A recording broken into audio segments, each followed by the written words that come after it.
Oke, coba deh Anda bayangin, Anda lagi duduk di sebuah diskusi yang santai, ya.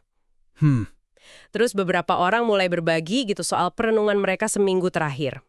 Awalnya sih kedengarannya biasa aja, tapi tiba-tiba topiknya jadi macam-macam dan rasanya kacau banget. iya bener. Ada satu temen yang cerita dia cemas soal rencana kehamilan di usia 40-an. Terus ada lagi yang lain pusing soal dilema etika. Oh, yang soal minta maaf atau ganti rugi itu ya? Nah, itu dia. Dia bingung setelah ada insiden kecil, apa cukup minta maaf aja, atau harus ada ganti rugi materi biar adil gitu. Dan dari situ obrolannya lompat ke isu yang lebih besar kan? Tiba-tiba ada yang ngomongin ketakutan soal politik global, terus kemungkinan ekonomi Amerika runtuh, bahkan sampai krisis pangan di masa depan. Betul. Bahkan ada spekulasi aneh soal perubahan iklim yang katanya diperparah sama rekayasa cuaca. Semuanya tuh kayak potongan puzzle dari kotak yang beda-beda, nggak ada hubungannya sama sekali. Sama sekali. Nah, persis. Dan dari situlah muncul pertanyaan utama buat Anda. Gimana mungkin semua kekhawatiran yang kelihatannya nggak nyambung ini, dari cemas soal hamil sampai cemas soal krisis global, bisa kita pahami lewat satu cara pandang yang sama? Misi kita kali ini adalah membongkar sebuah alat navigasi internal semacam GPS pribadi yang disebut life map atau peta kehidupan untuk menemukan posisi kita di tengah semua kekacauan itu. Dan ini bukan soal spiritualitas yang ngawang-ngawang ya.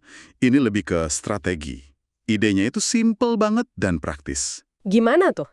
Gini, sebelum kita bisa mutusin mau kemana, kita harus tahu dulu persisnya kita lagi berdiri di mana sekarang.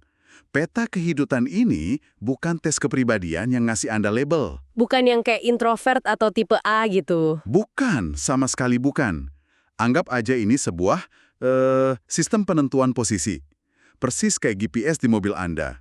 Fungsinya itu buat ngukur kondisi internal Anda waktu berhadapan sama tekanan dari dunia luar. Oke, GPS internal. Saya suka banget analogi itu. Tapi kalau ini GPS, berarti ada koordinatnya dong. Kita harus mulai baca dari mana? Soalnya rasanya banyak dari kita, termasuk saya ya, sering ngerasa punya tujuan, tapi kok tiap hari rasanya capek banget buat mulai. Apa yang salah sih sama kita? Nah, itu dia. Nggak ada yang salah sama Anda. Anda barusan secara nggak sadar nyebutin 3 koordinat utama dari GPS internal kita. Oh iya ya, mari kita pecah satu persatu ya. Yang pertama itu sumbu X, makna dan tujuan. Ini arah kompas Anda. Arah kompas, maksudnya? Maksudnya, hidup Anda saat ini lebih banyak reaktif, sekedar buat bertahan dari hari ke hari, atau Anda didorong sama ambisi, pencapaian, dan butuh pengakuan dari orang lain, atau di level paling tinggi, apakah Anda bergerak untuk melayani sesuatu yang lebih besar dari diri sendiri? Oke. Jadi sumbu X ini soal kemana kita mau pergi. Arahnya, saya paham. Terus koordinat selanjutnya apa? Koordinat kedua itu sumbu Y, tingkat kesadaran. Nah, ini penting. Ini bukan soal IQ, bukan soal pinter atau enggaknya gitu. Bukan. Ini lebih soal kejernihan lensa yang Anda pakai buat lihat dunia. Apakah Anda cuma lihat apa yang terjadi di permukaan, atau Anda mampu lihat mengapa di baliknya? Kemampuan buat lihat pola, pahami kompleksitas, dan nggak kejebak drama sesaat. Semakin tinggi sumbu Y, ya semakin jernih pandangan Anda. Baik, jadi kita punya arah X dan lensa yang jernih. Tapi ini balik lagi ke pertanyaan saya tadi. Saya mungkin punya tujuan mulia dan saya paham betul situasinya. Tapi kenapa rasanya kayak mobil yang nggak punya bensin? Haha, ya karena Anda belum memperhitungkan koordinat ketiga, Anda punya mobil dan peta, tapi tangki bensinnya kosong. Itulah sumbu Z, energi dan vitalitas. Ini bahan bakar Anda, kapasitas fisik, mental, emosional Anda untuk benar-benar bertindak dan mewujudkan tujuan Anda. Tanpa energi, arah dan kesadaran setinggi apapun ya cuma jadi angan-angan aja. Oke, saya mulai ngerti nih polanya. Jadi kita punya 3 sumbu internal, makna, X, kesadaran, Y, dan energi Z. Tapi kok rasanya ada yang kurang ya? Kita kan nggak hidup di dalam gelembung. Gimana dengan dunia di luar sana, yang terus-terusan akan kita, yang kadang bikin kita kehabisan bensin itu? Anda baru aja nyentuh poin pentingnya. Itulah sumbu keempat, faktor eksternal yang sering banget kita abaikan. Sumbu S, yaitu sistem. Sistem. Maksudnya sistem apa nih? Sistem ini adalah medan perang, atau bisa juga taman bermain, tempat Anda berada sekarang. Bisa jadi lingkungan kerja Anda, dinamika keluarga, kondisi ekonomi negara, atau bahkan budaya masyarakat. Nah, sumbu es ini punya 3 kondisi utama. Apa aja tuh kondisinya? Pertama, toksik.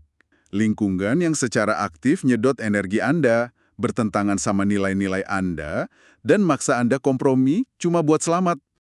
Kedengarannya nggak enak banget. Yang kedua, normal. Lingkungan yang netral, fungsional, tapi ya, nggak mendorong pertumbuhan, semuanya biasa-biasa aja. Dan yang ketiga, menunjang atau suportif. Lingkungan yang justru ngisi ulang energi Anda, selaras sama nilai-nilai Anda, dan mengakselerasi potensi Anda. Wah, ini kalau dihubungin sama cerita di awal tadi, jadi masuk akal banget.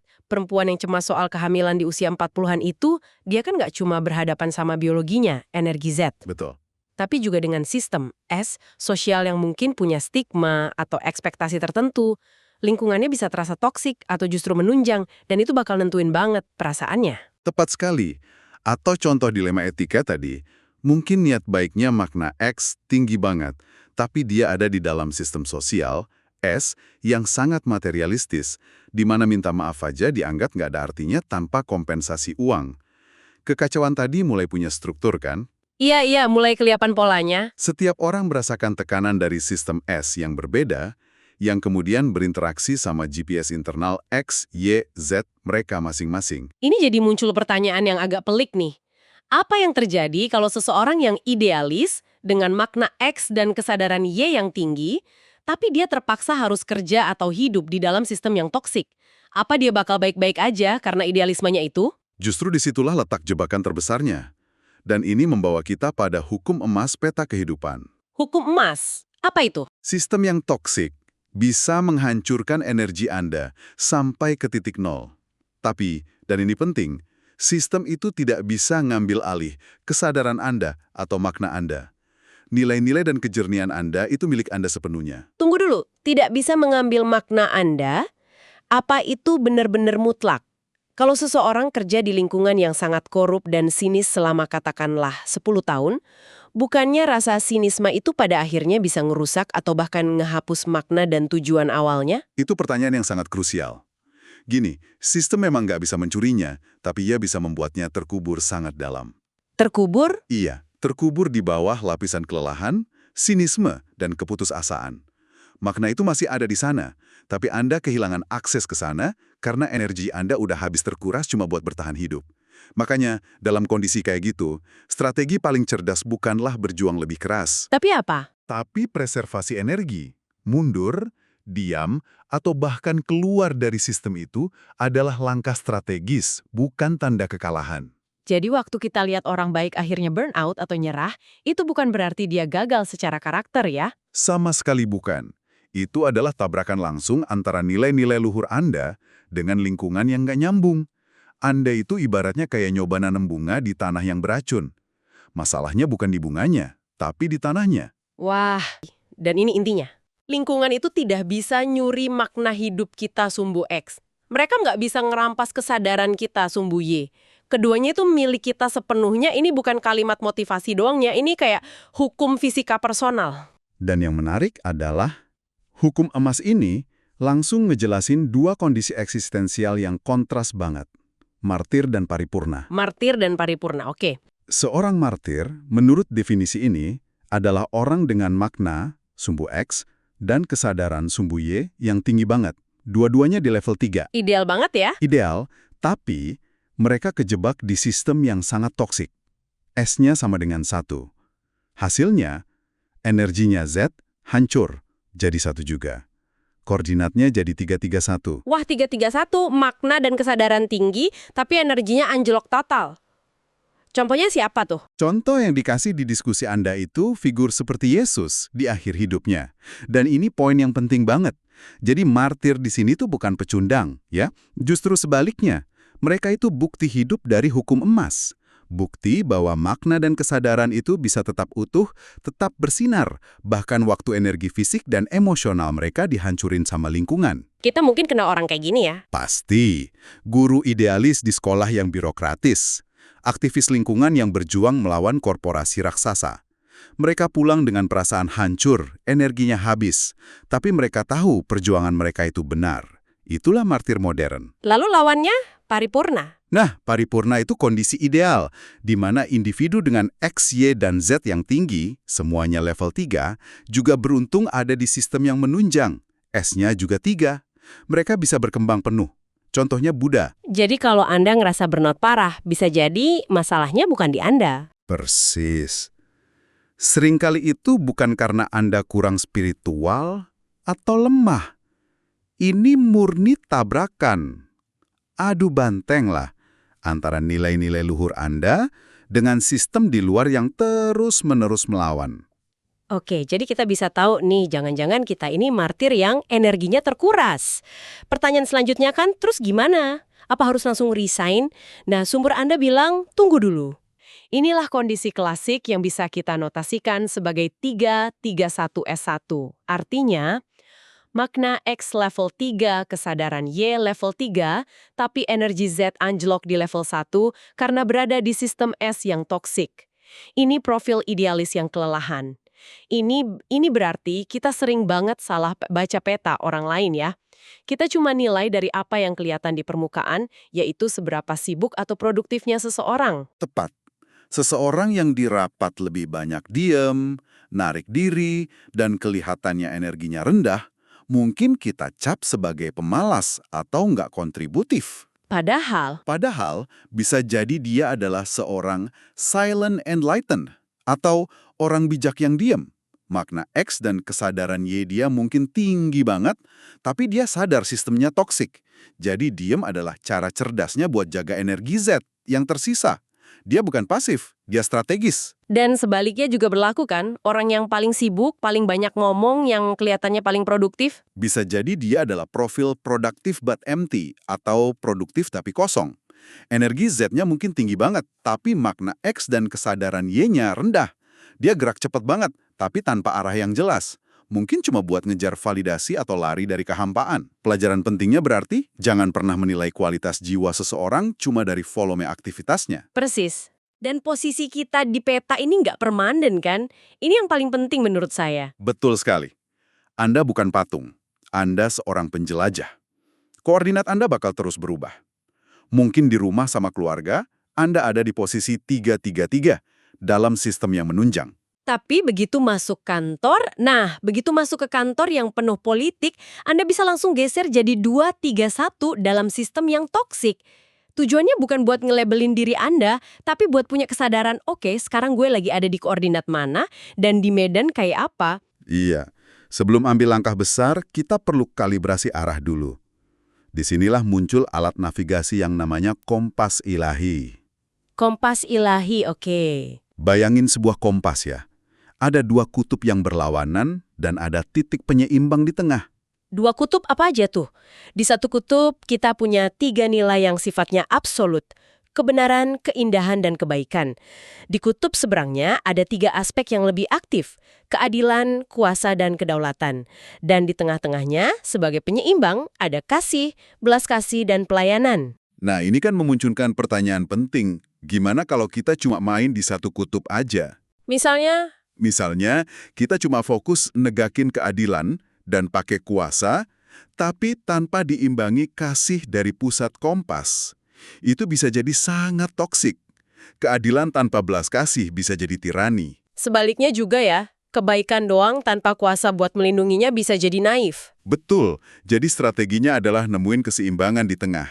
Pakai energi dari kedua kutub itu, tapi lewat pusat kompas. Sekarang kita masuk ke strategi yang lebih radikal ya. Yang disebut di sini melanggar proses atau disobey the process.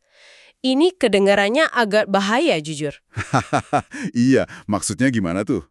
Ini tindakan yang dasarnya intuisi murni. Tanpa lewat proses analisis yang panjang atau keraguan yang bikin lumpuh. Analoginya kuat banget. Ini kayak penembak jitu ulung. Dia udah nggak perlu ngukur angin lagi. Dia udah menyatu sama targetnya. Persis. Dia langsung bertindak. Dan ini nyambung ke istilah yang sangat provokatif yang muncul di catatan Anda. Spiritual fasis. Tunggu. Spiritual fasis? Itu kedengarannya negatif banget. Maksudnya apa ini? Ini bukan fasisme politik kan? Bukan, sama sekali bukan. Istilah ini sengaja dipilih buat memprovokasi. Ini metafora buat seseorang yang punya otoritas internal yang kuat banget. Oh, oke. Saking kuatnya, mereka berani melawan atau melampaui proses spiritual yang umum, kayak ritual atau dogma. Mereka merasa nggak butuh perantara lagi karena koneksinya udah langsung. Mereka disobey the process karena proses itu sendiri udah jadi penghalang. Oh, oke. Jadi ini bukan soal menindas orang lain, tapi soal kedaulatan spiritual internal ya. Paham. Dan sepertinya semua ini, peta, kompas, ide radikal, ini ujungnya cuma ke satu hal kan? Apa tuh? Yang di sumber Handa disebut radical honesty, kejujuran yang radikal. Tepat, tujuannya bukan buat dapat skor sempurna 333, tujuannya adalah untuk bisa jujur, sejujur-jujurnya tentang posisi kita sekarang. Termasuk nerima kotoran atau distorsi dalam diri kita. Bukan buat dihilangin ya? Bukan, tapi buat dipahami sebagai bagian dari karakter. Analoginya bagus banget di sini. Yang soal gitar listrik itu ya? Iya, dibilang ini kayak distorsi di gitar listrik. Buat musisi rock, the dirt atau suara distorsi itu bukan kesalahan. Justru itu yang bikin suaranya unik, kuat, dan berkarakter. Jadi kejujuran radikal itu artinya kita ngakuin dan bahkan belajar mainin distorsi kita. Bukan pura-pura suara kita harus selalu bersih kayak gitar akustik. Oke, kita udah bahas peta personal, koordinat, aturan main. Sekarang, materi ini membawanya ke level alam semesta. Dan di sini kita mungkin perlu pelan-pelan ya. Konsepnya dalam banget. Yang soal kerusakan simetri atau simetri breaking itu ya? Nah, itu dia. Oke, kita coba pakai analogi sederhana dulu ya. Bayangin Anda coba nyimbangin pensil di ujungnya yang runcing. Susah banget itu. Susah kan? Tapi mungkin sesaat bisa berdiri tegak, sempurna, simetris. Tapi kondisi itu rapuh banget dan penuh tegangan. Kena getaran dikit aja, pensil itu pasti jatuh ke satu sisi. Nah, momen jatuhnya itulah kerusakan simetri. Oke.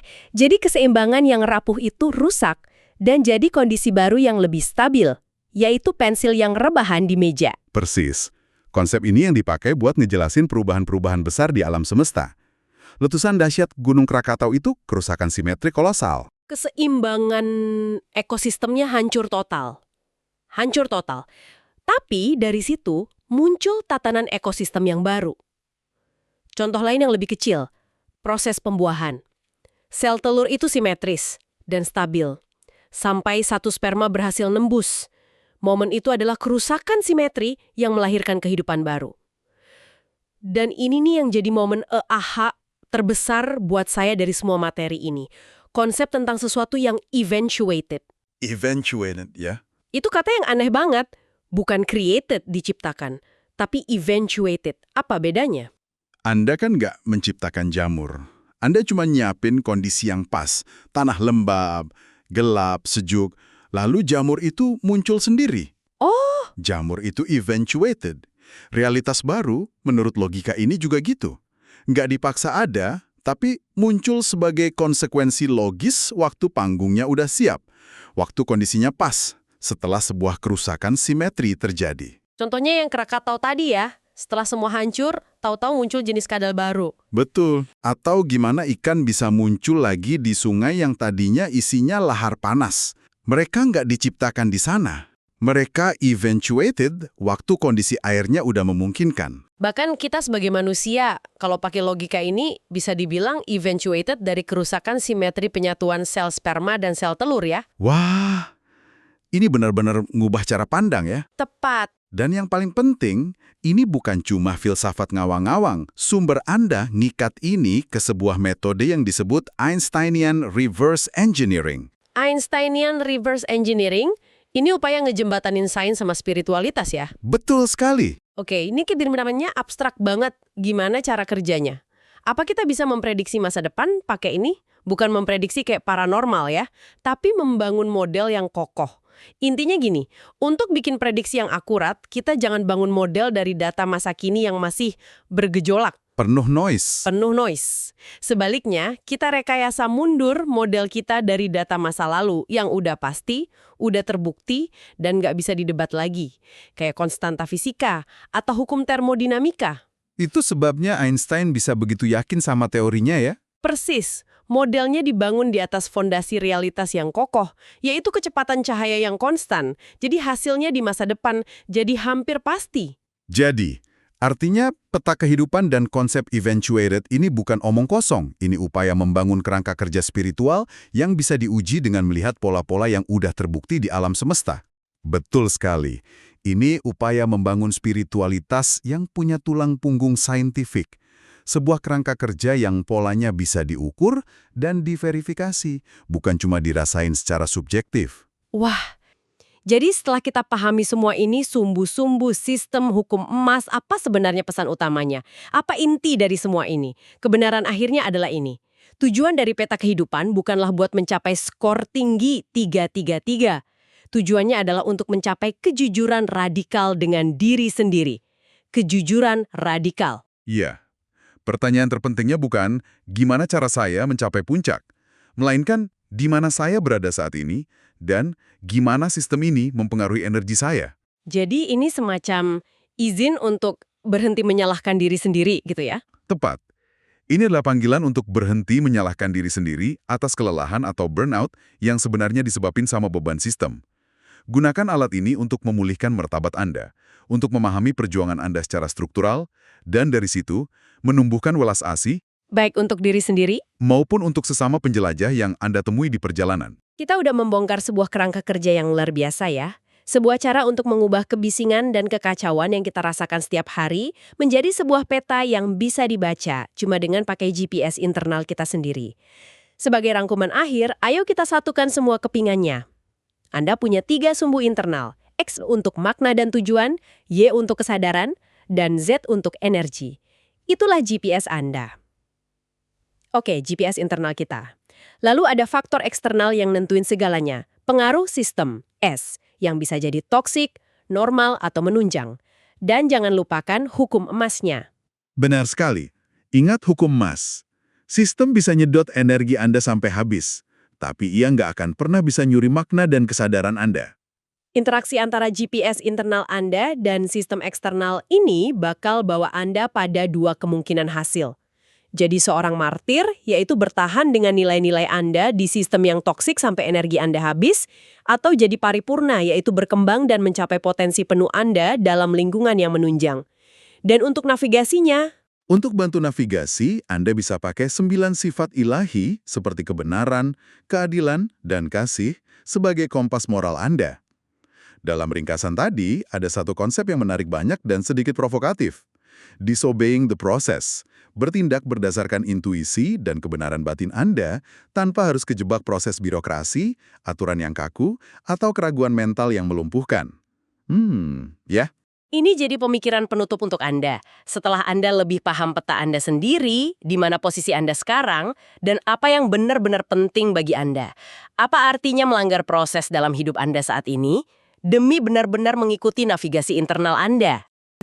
Dan gimana realitas baru bisa muncul dari kerusakan simetri. Tapi dari semua itu ya, pesan terpentingnya menurut saya cuma satu. Kejujuran radikal, Bukan ngejar skor sempurna ya. bukan. Tujuannya adalah untuk berhenti nyalahin diri sendiri atas beban yang ditimbulkan sistem. Pertanyaan kuncinya bukan gimana caranya saya sampai ke puncak, tapi di mana saya sekarang dan apa dampak sistem ini ke energi saya. Dengan begitu, kita bisa navigasi dengan lebih bijaksana. Pertanyaan yang tersisa untuk Anda renungkan bukanlah bagaimana saya bisa memperbaiki semua masalah saya, melainkan kondisi internal dan eksternal apa yang perlu saya ubah agar solusi yang lebih baik dapat muncul dengan sendirinya.